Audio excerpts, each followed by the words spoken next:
Midday News is brought to you by Dogra Chemist. Get 15 to 60% discount on all medicines and surgical items. Visit Dogra Chemist, Airport Road, Jammu. Jammu Kashmir में corona संक्रमण का कहर जारी है। सोमवार को पहली बार 24 घंटों में 51 कोरोना संक्रमित मरीजों की मौत हुई है। इनमें से 24 मौतें तो सिर्फ राजकीय मेडिकल कॉलेज अस्पताल जम्मू में हुई हैं।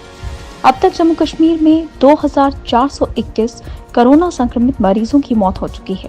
वहीं 3733 और लोगों के संक्रमित आने के साथ ही अब तक 1,87,219 मरीज संक्रमित हो चुके हैं।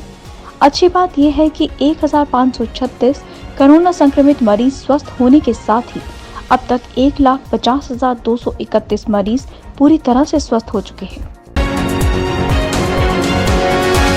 जम्मू कश्मीर के पूर्व राज्यपाल जगमोहन मल्होत्रा का सोमवार रात को निधन हो गया। वह 94 वर्ष के थे। उन्होंने दिल्ली में अपनी अंतिम सांस ली। पद्म भूषण से सम्मानित जगमोहन राज्यपाल होने के अलावा केंद्रीय मंत्री भी रह चुके थे। जगमोहन लोकसभा में भी निर्वाचित हुए थे। उन्होंने नगरीय विकास तथा पर्यटन मंत्री के पद का भी कार्यभार संभाला था। उन्हें 2 बार जम्मू कश्मीर का राज्यपाल चुना गया था। उपराज्यपाल मनोज सिन्हा ने स्वास्थ्य एवं चिकित्सा शिक्षा विभाग के कोविड-19 वॉरियर्स के लिए विशेष वित्तीय लाभ को मंजूरी दी है। उन्होंने कहा कि स्वास्थ्य एवं चिकित्सा शिक्षा विभाग इस समय कोरोना संक्रमित मरीजों की जिंदगी को बचाने में अहम भूमिका निभा रहा है। उपराज्यपाल ने कहा कि इन सेवाओं की कोई कीमत तो नहीं है, लेकिन कुछ विशेष लाभ जरूर दिए जाएंगे। कोविड-19 के मरीजों का सीधा इलाज कर रहे कोविड वॉरियर्स को लाभ दिया जाएगा।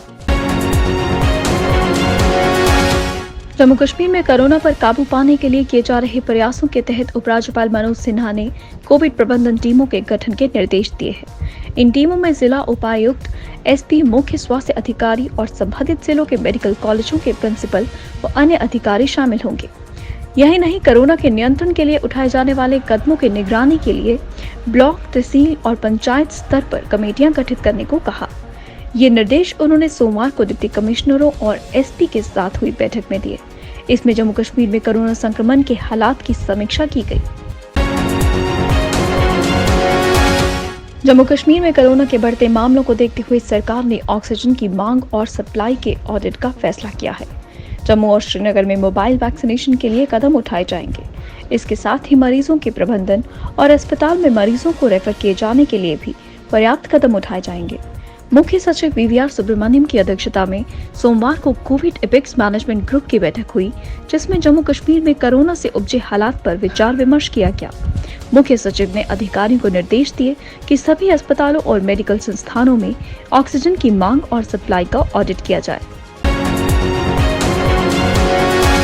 सरकारी तंत्र में आतंकियों और अलगाववादियों के समर्थकों के खिलाफ कार्रवाई करते हुए जम्मू कश्मीर प्रशासन ने सोमवार को एक नायब तहसीलदार और एक असिस्टेंट प्रोफेसर को बर्खास्त कर दिया है।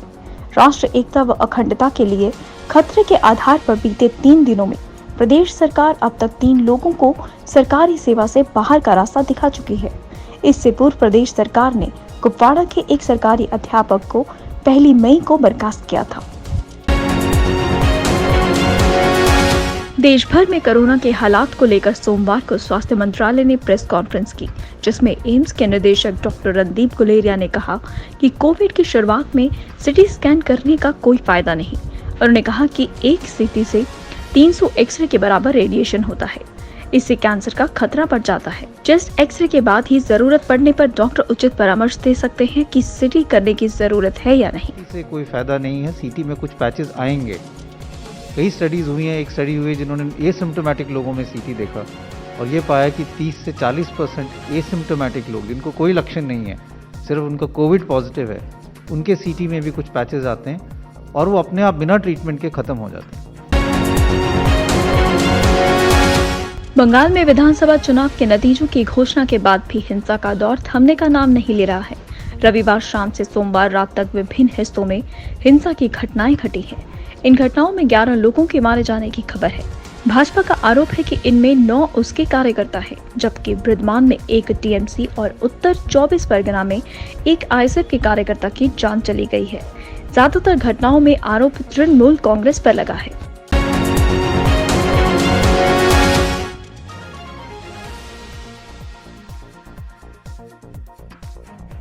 है।